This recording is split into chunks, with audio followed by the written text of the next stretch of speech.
Chapitre 5, signaux faibles et algorithmes. Faites le sujet facile. C'est est-ce qu'on peut trouver les signaux faibles par les algorithmes, c'est-à-dire en faisant fonctionner, que le futur commence ici, est-ce qu'on peut faire fonctionner tout simplement des ordinateurs pour trouver des choses.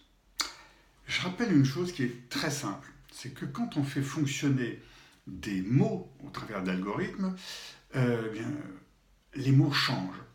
Et j'écris au début des années 60, le mot pollution dans le sens de dégrader l'espace n'existait pas. En 1982, la première convention sur les droits de la mer ne connaissait pas le mot biodiversité. Donc c'est un premier biais. Les algorithmes sont chargés de biais.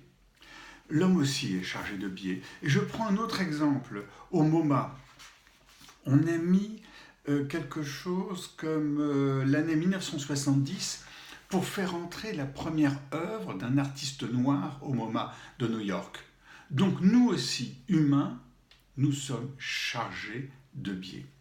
Et c'est ça qui est intéressant. Et je développe en plus un dernier point dans ce chapitre. Souvenez-vous le film Sully, c'est extraordinaire.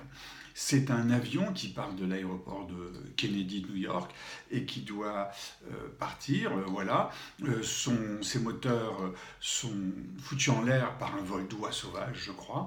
Et à ce moment-là, il faut atterrir.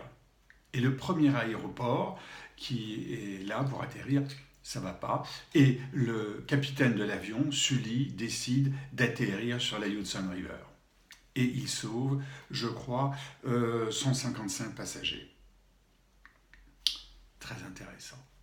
Donc l'algorithme c'est bien, la bêtise humaine, appelons-le comme ça, la tarte tatin, les erreurs, la sérendipité, c'est aussi très bien. Chapitre 6, chapitre suivant, les sources des signaux faibles, et d'ici là je repars en plongée. À bientôt.